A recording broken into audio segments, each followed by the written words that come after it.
할렐루야. 예, 이 간혹 뉴스에 보면은 뭐 N세대, X세대, Z세대, 요즘엔 MZ세대 뭐 이런 여러 가지 그 세대를 나누는 이야기를 하고 있습니다. 뭐 말 만들기 좋아하는 사람들의 이야기지만 또 그것을 좀 잘 살펴볼 수가 있는 게 우리가 지금 겪고 있는 현재 상황을 어떻게 해석할 수 있느냐를 그것을 통해서 볼 수 있는데요. 최근에 이 세대에 대한 또 새로운 정의가 나왔습니다. 바로 이건데요. C세대라는 이게요. 이게 뭐냐면은 C는 이제 크리시스라고 해서 이제 그 위기를 뜻하고요. 2000년 이후에 태어난 사람들에 대한 이야기인데요. 보시다시피 1997년에 IMF 외환위기, 그래서 한 거의 10여 년을 힘들게 살았죠. 그리고 2007년에는 세계 금융위기가 와서 어떻게 보면 IMF보다 더 심하게 힘들었다는 그 경제 한파를 한 5년을 넘게 겪었습니다. 그리고 최근에는 2020년부터 코로나19를 겪고 있는 이런 지금 20대 사람들, 말 그대로 정말 위기와 함께 인생을 다 살아온 사람들인데, 그래서 위기가 그 마음속에 내재되어 있다. 이래서 C세대라고 얘기를 합니다. 그러면은 점점 살기가 팍팍해지는데, 의외로 좀 이런 게 있어요. 보여주시면요. IMF 이후로 계속해서 경제는 성장하고 있습니다. 그죠? 신기하지 않습니까? 그리고 3만불 시대가 오히려 그 리먼 브로더스 세계 금융 위기 사태 그 이후로 왔고요. 근데 경제는 이상하게 성장을 하는데 우리 삶은 점점 팍팍해지는 좀 이 말도 안 되는 세대를 겪게 되면서 이 C세대라고 일컬어지는 사람들의 이 삶의 라이프 패턴이 이제 변하게 되는데요. 이 세 가지의 특징이 있다고 합니다. 첫 번째는 뭐냐면 철저히 나 중심입니다. 왜냐니까 힘들고 위기를 겪으면 사람이 시야가 좁아지잖아요. 그러니까 일단 우리 가족, 요 개념에서 벗어나진 않고요. 모든 것을 선택하고 모든 것을 해결할 때 나 중심의 해결, 나 중심의 이 판단을 이제 앞서게 되는 거죠.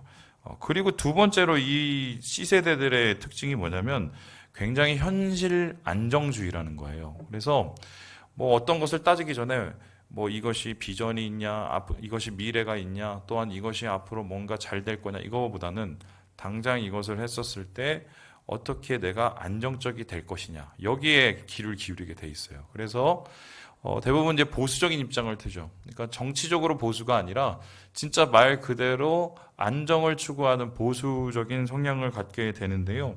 거창한 꿈이나 불확실한 미래보다 지금 당장 내가 편안한 게 중요하다고 생각하기 때문이죠. 컴포트르죠. 그리고 이분들의 또 특징이 뭐냐면 즉각적인 보상을 선호합니다. 그러니까 이렇게 하면 앞으로 어떻게 잘해질 거야, 이런 거 싫어하고요. 요거 했을 때 돈 얼마 줄 거야, 돈으로 환산, 그리고 실제적으로 내가 잡을 수 있는 뭔가 이익, 이거에 굉장히 민감해요. 그래서 이 C세대들 2000년 이후로 태어난 이분들의 이제 얘기를 해보면 이 글 같은 거, 이제 아티클 같은 거 읽어보면 그 전에 이제 공동체를 중시 여기고, 그리고 뭔가 명분과 또한 비전을 중시 여겼던 이 세대하고는 전혀 다른 길을 갖고 있다. 이런 얘기들이 이제 신문에 보니까 많이 나서게 되더라고요. 그렇게 우리가 이해될 수밖에 없는 게 지금 우리가 정말 위기 속에서 계속해서 겪고 있습니다. 교회도 위기고, 사회도 위기고, 개인적인 위기고, 그래서 이 위기가 언제 끝날지도 모르는 상황 속에 있지요. 지금 마스크를 벗느냐 마느냐를 가지고 미국에서 여러 가지 설왕설래가 있지만 제 생각에는 아마 백신을 맞아도 마스크를 쉽게 벗지는 못할 거예요. 그리고 또 다른 변이 바이러스가 어떻게 우리를 또 공격할지 항상 불안할 수밖에 없는 상황이거든요. 위기를 일상처럼 달고 다니는 시대 속에서 어떻게 보면 사람은 굉장히 안정되고 눈앞에 보이는 것을 이렇게 탐할 수밖에 없는 그런 것이죠. 자, 그렇다면 교인은 어떨까? 비슷한 상황에 비슷한 일을 겪고 있지만 최소한 우리 교인은 하나님 안에서 그 위기에 대처하는 능력이 달라져야 됩니다. 그래서 오늘부터 4주 동안 모두가 당한 위기, 그 위기 속에서 예수 믿는 사람 혹은 하나님의 백성들은 어떻게 그 위기를 극복해 나갔는지, 그들의 극복의 노하우들, 그리고 그 극복해 하시는 하나님의 방법들, 그리고 이를 통해서 어떻게 하나님께서 이들을 도약하게 하시는지를 우리 네 가지의 이야기를 통해서 살펴보려고 하는데요. 이 첫 번째 오늘 이야기가 바로 풍랑을 만난 제자들의 이야기입니다. 우리 함께 48절의 말씀을 같이 한번 읽어보겠습니다. 시작. 바람이 거스름으로 제자들이 힘겹게 노 젓는 것을 보시고 밤 사경쯤에 바다 위로 걸어서 그들에게 오사 지나가려고 하시매. 여러분 잘 아시는 이야기 중에 하나죠. 제자들이 갈릴리 바다를 갔다가 그것도 예수님이 시켜서 저쪽 건너편으로 가려고 밤에 이제 저녁이 땅거미가 내려왔을 때 배를 타고 가다가 갑자기 바람이 오고 풍랑이 와서 이러지도 저러지도 가지도 서지도 못하는 상황. 그 속에서 정말 괴로워서 힘겨우면서 사투하는 그런 상황을 지금 겪고 있다고 이야기를 합니다. 자, 그렇다면 이들이 겪었던 그 현장을 한번 보면요, 이 다음과 같이 이제 갈릴리 바다는 되게 평온합니다. 말 그대로 정말 호수예요. 그렇게 크진 않아요. 제가 봤을 때 한강보다 확실히 크고요. 한강보다는 큰데 우리가 예전에 어딜까요? 똠네삽이라고 기억나시는지 모르겠는데 캄보디아에 있는 그 호수보다는 훨씬 작습니다. 그러니까 여기 호수라고 하기에도 그렇고 바다로 하기에는 좀 더 그렇고 한마디로 좀 애매한 사이즈의 이곳이에요. 근데 이게 여기 보는 것처럼 물고기도 많고 또 여러 가지로 풍광도 좋고 막 이런 데인데요. 이런 곳이 어떻게 저 끝이 보이거든요. 어떻게 풍랑에 쌓여서 저렇게 힘들 수 있을까? 제가 봤었을 때 그게 도대체 이해가 안 되더라고요. 그런데 거기서 숙소를 갈릴리에서 한 군데 잡고 거기서 제가 머물면서 밤에 한번 봤는데요. 갑자기 이제 이 서늘해지면서 온도가 딱 낮아지면서 바다가 좀 출렁해서 변하는 모습을 봤어요. 그래서 제가 그때 이 핸드폰이 없으니까 찍어보지 못했는데 인터넷에 찾아보니까 이 바다가 순식간에 어떻게 변하는지를 볼 수 있는 장면이 있었어요. 한번 볼까요? 한번 같이 볼게요. 보여주시죠. 전체 장면을 보여주세요. 예.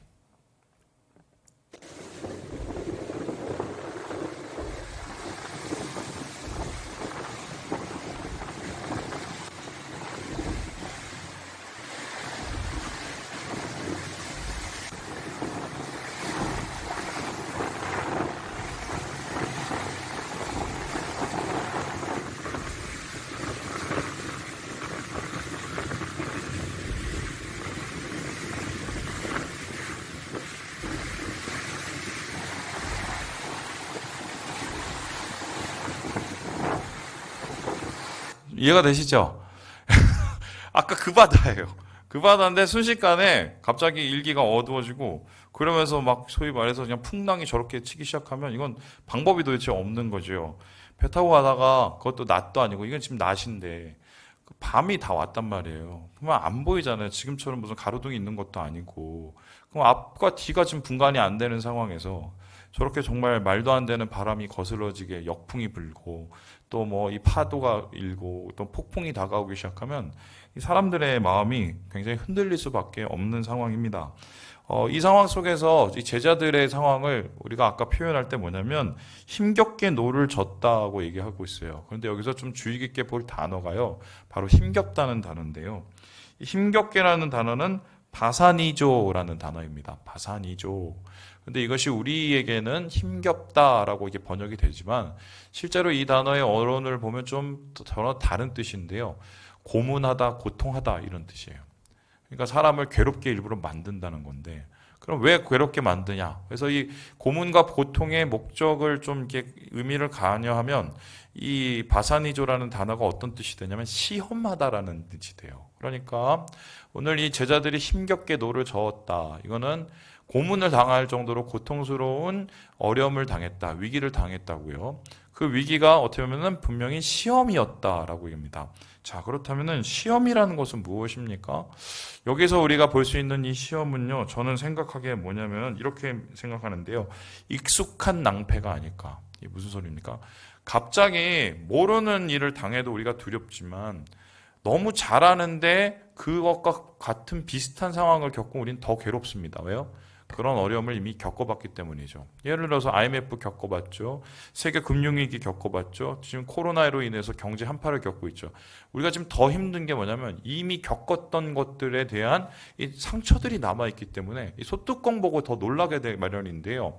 오늘 제자들이 겪고 있는 이 시험은요, 이미 겪게 된 시험이에요. 그래서 이 바다의 전문가이기 때문에 이 바다에서 고기 잡다가 분명히 이런 상황을 겪었을 것이고요. 그리고 이미 예수님과 함께 이런 일들을 몇 번을 겪었기 때문에 아는데, 익숙한데 여전히 그것이 낭패로 다가온, 그래서 힘겨운 뭐 그런 상황의 시험이라고 하겠습니다. 자, 그렇다면은 시험에는 분명한 목적이 있고 시험에는 분명한 하나님의 의미가 있는데, 오늘 제자들이 이 힘겨운 이 시험을 당하는 모습을 우리가 살펴보면서 이 위기가 제자들에게 어떤 의미이고 또 이 위기를 통해서 하나님께서 제자들에게 무엇을 원하셨는가, 오늘 그것을 여러분과 함께 세 가지로 한번 정리를 해보겠습니다. 우리 첫째 같이 한번 읽어보도록 합니다. 시작.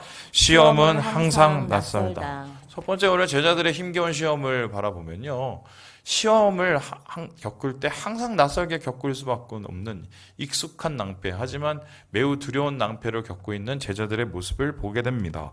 우리 함께 47절의 말씀을 같이 한번 읽어보겠습니다. 시작. 저물매 배는 바다 가운데 있고 예수께서는 홀로 무태에 계시다가. 오늘 이것이 이야기의 시작이고요. 예수님께서는 무태에 계시고 산에 올라가셔서 기도하셨고 제자들은 바다에 보내셔서 거기서 저편으로 건너가게 하셨어요. 그때 이 시험이 온 거지요. 근데 조금 이 장면은요, 마가복음을 쭉 읽었던 사람들은 좀 이상하게 느껴졌을 이야기예요. 왜냐하면 똑같은 얘기가 이미 앞에 있었기 때문입니다. 우리 함께 마가복음 4장 말씀을 같이 한번 읽어보겠습니다. 시작.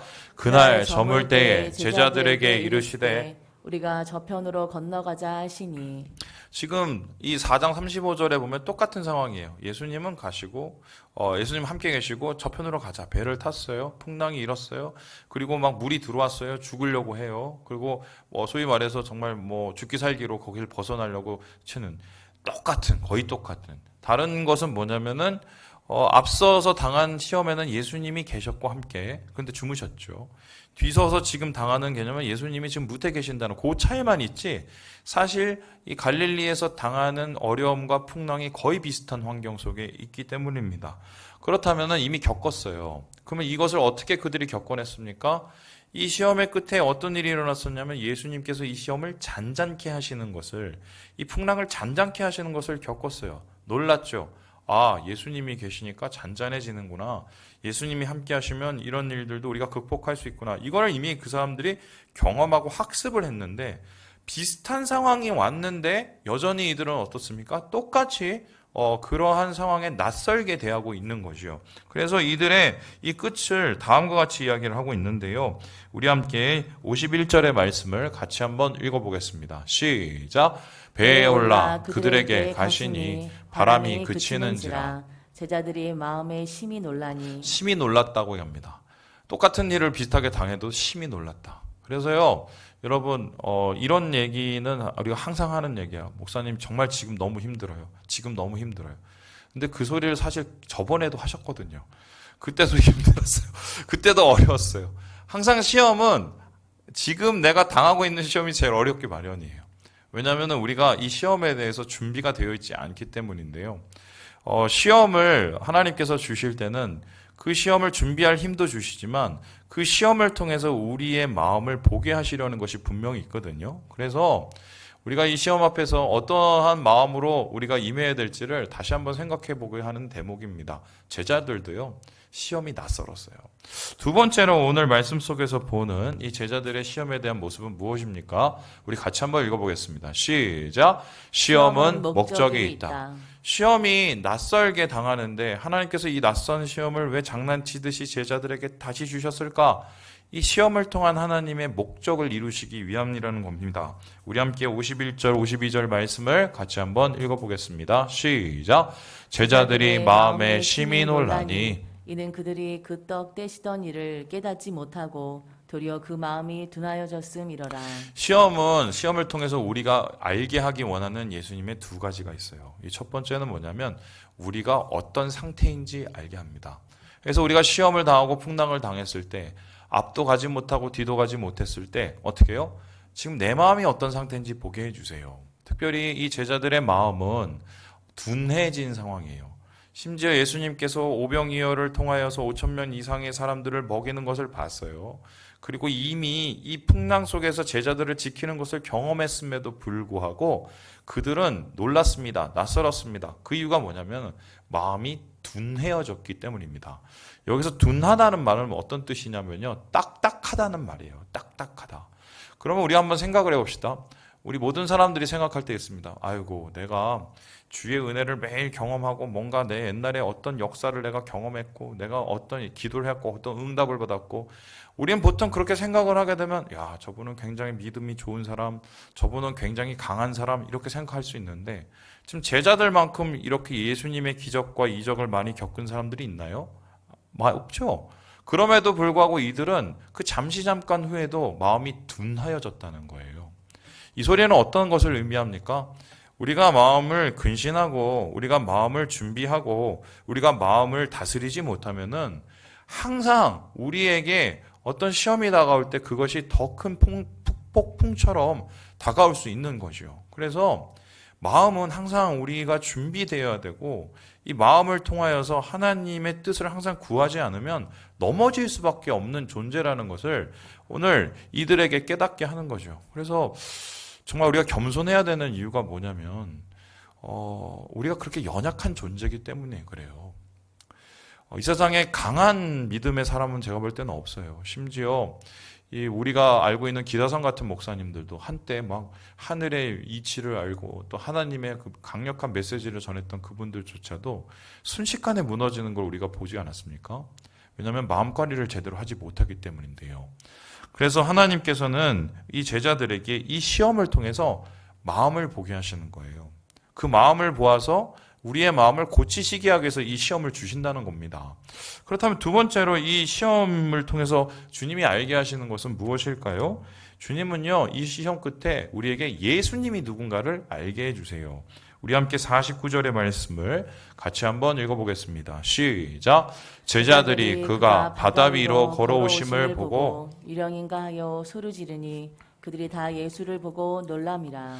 시험을 통해서 우리는 우리의 나약한 마음을 보게 되지만 결국 그 끝에는 예수님이 어떤 분이신가를 체험하게 됩니다. 사람들은 생각을 할 때 이전까지 예수님은 떡 주시는 분이라고 생각하던가 아니면 전혀 낯선 상황에서 걸어오니까 예수님을 유령처럼 두려워하겠어요. 그런데 이들이 이 시험 끝에 경험한 예수님은 어떤 분입니까? 절대로 이들을 포기하지 않으시고 이들의 위기 속에서 찾아오시는 주님이시죠. 이들을 사랑하시는 분이시죠. 이들을 버리지 않으시고 이들을 가까이 하시는 예수님을 이 시험 가운데 경험하게 된 것입니다. 그래서요, 시험이 온다는 것은 물론 힘들어요, 어려워요, 괴로워요. 하지만 시험을 우리가 주님과 함께 잘 이겨내면 예수님을 더 깊이 알고 예수님을 더 믿게 됩니다. 그리고 예수님과 더 가까워지게 됩니다. 그래서 예수님께서는 가장 큰 시험 앞에서 제자들에게 이렇게 얘기를 했습니다. 우리 함께 요한복음 말씀을 읽어보겠습니다. 시작. 너희는 마음에 근심하지 말라. 하나님을 믿으니 또 나를 믿으라. 제자들의 가장 큰 시험은요, 예수님의 십자가 죽음이었어요. 그 십자가 죽음 전에 예수님께서 제자들을 데리고 가셔서 뭐라고 그랬냐면 나를 제발 믿어라. 왜냐하면 이 시험이 너희를 쓰러지게 하지만 결국 너희는 나에 대한 믿음과 그리고 나라에 대한 그 사랑으로 이거를 이겨낼 것이라는 것을 예수님이 가르쳐 주신 겁니다. 결국 그들은 그 시험에서 무너졌죠. 하지만 주님께서 그들을 찾아오셔서 믿음을 회복시켜 주시고 사랑을 확인해 주셨어요. 그리고 그 사건을 통하여서 이 제자들은 더 큰 믿음과 주님에 대한 더 큰 알을 갖게 되었습니다. 그래서요, 시험은 분명히 어렵고 괴롭지요. 나를 아니까 더 마음이 어렵죠. 하지만 그것 속에서 주님은 거기서 무너지는 것에서 끝나는 것이 아니라 이 큰 위기 속에서 예수님이 누군지 깨닫게 하시고 그 예수님의 사랑을 더 신뢰하게 하시기 위해서 우리에게 시험을 주신다는 겁니다. 지금 우리 코로나 시기도 저는 마찬가지라고 생각을 해요. 결과적으로 우리가 위기를 겪고 있는 것은 맞지만 이것을 우리가 잘 통과하게 되면 우리는 우리의 연약함을 알고 하나님의 크심을 알며 예수의 사랑이 얼마나 대단한지를 깨닫게 될 것입니다. 모든 시험이 그렇게 끝났고요. 모든 시험 끝에 사람들은 그렇게 주를 고백을 했어요. 그래서 이 위기 속에서 제자들은 항상 낯선 이 시험이지만 주님께서 주시는 그 커다란 목적, 그들을 성장시키시고 그들을 더욱 믿게 하시는 하나님의 그 목적을 이루심을 바라보게 되는 것이죠. 마지막으로 그렇다면은 제자들이 이 힘겨운 시험을 이기는 과정을 통해서 우리가 무엇을 할 수 있을까요? 우리 같이 한번 읽어보겠습니다. 시작! 말씀이 시험을 이긴다. 시험은 언제든지 낯설어요. 준비되어 있지 않기 때문입니다. 하지만 시험을 통해서 우리는 알게 됩니다. 나의 연약함과 하나님의 크심과 주님의 끊임없는 사랑을 알게 돼서 더욱 믿음이 생기죠. 그런데 실제적으로 그 시험을 통과하려면 중요한 시험을 이기는 열쇠와 힘과 능력이 있어야 되잖아요. 그러면 제자들에게 있어서 이 시험이 끝나게 되는, 시험을 극복하게 되는 가장 큰 열쇠가 무엇이었을까? 우리 함께 50절의 말씀을 같이 한번 읽어보겠습니다. 시작! 예수께서 곧 그들에게 말씀하여 이르시되 안심하라 내니 두려워하지 말라 하시고. 결과적으로 이 제자들을 평안하게 하고 이 파도를 그치고 그들에게 잔잔한 바다를 선물한 것은 예수님의 말씀이었어요. 신기하지 않습니까? 예수님께서 오시고 바다 위를 걸어오시는 곳으로 파도가 멈춘 게 아니라 오셔서 말씀을 하실 때 이 모든 게 다 끝났어요. 그러니까 아마 이것을 경험했던 사람들은 무슨 생각을 했을까요? 어렵고 힘든 그 시험 끝에 주님의 음성이 들릴 때 어떤 일이 일어나는지를 경험했을 거예요. 그리고 그 이후에 이 제자들은 제자의 삶을 살면서 사도로서의 사명을 감당하면서 박해와 핍박과 어려움을 당하게 되겠죠. 그런데 그 다가오고 어렵고 힘들고 괴로울 때 어떤 것을 기억했습니까? 안심하라, 나다, 두려워하지 말라. 주님께서 그때 그 풍랑 가운데 하신 그 말씀을 이 마음속에 새겨지게 되는 거죠. 그래서요, 우리가 시험을 이겨내는 유일한 방법은요, 주님의 말씀을 우리의 마음속에 새기는 거예요. 똑같은 말씀이라도 이 말씀이 나에게 하는 말씀이며 이 말씀이 지금 하시는 말씀이며 이 말씀이 나를 살리시는 말씀이라는 것을 우리가 믿고 바라보면 그것이 내 마음에 힘이 되고 이러한 시험을 이길 수 있는 능력이 된다는 것입니다. 자, 그렇다면은 우리가 이 불과 같은 시험, 이 물과 같은 시험, 이 괴로운 오늘의 현장 속에서 절대로 잊지 말고 꼭 기억해야 될 말씀은 무엇이냐? 안심하라, 내니 두려워하지 말라. 이 얘기가 사실은요, 구약에 있는 이사야를 통해서 이미 하신 말씀이에요.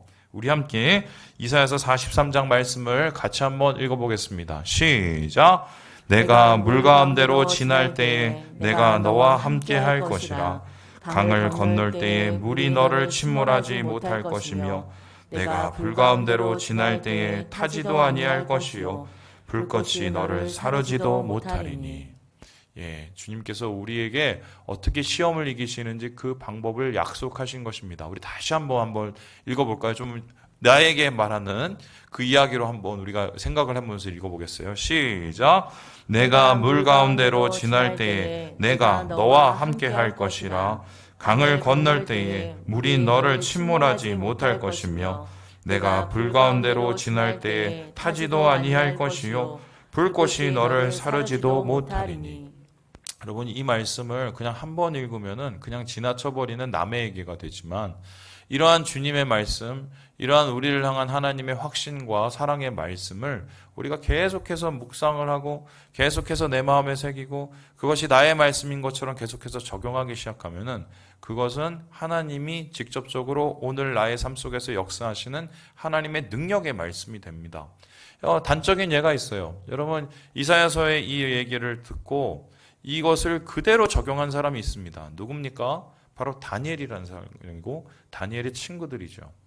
이사야는 이미 이스라엘의 멸망을 다 예고를 하고 그들의 죄가 어떻게 하나님의 심판으로 끝날지를 다 얘기했어요. 끌려갈 것도 얘기하고 그 속에서 엄청난 박해를 당할 것도 얘기를 했어요.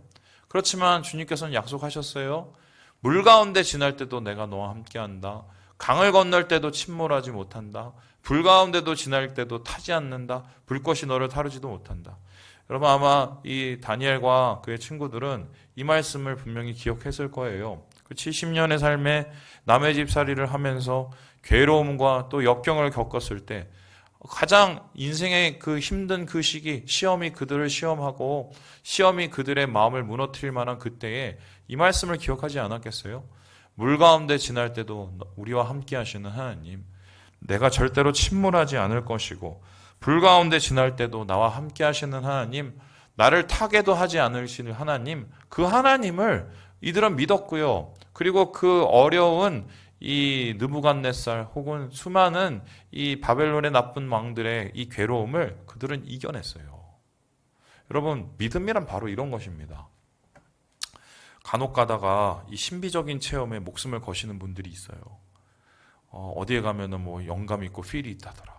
그래서 거기에 가서 뭐 기도를 받고 또 거기에 가서 안수를 받고, 저는 뭐 그게 나쁘다고 생각은 안 합니다. 그런데 중요한 게 그분들이 가서 어떤 얘기를 듣고 어떤 것을 했는지 한번 물어보면요. 제가 여기서 말하는 건 사이비 말고요. 좀 아닌 사람이 많지만 또 그나마 그 예언 기도를 좀 정확하게 하시는 분들에서 그 받고 이제 기분이 좋아져서 오시는 분들 얘기 보면 별다른 얘기들이 아니에요. 하나님이 함께 하신다. 하나님이 도와주신다. 하나님이 길을 인도하신다.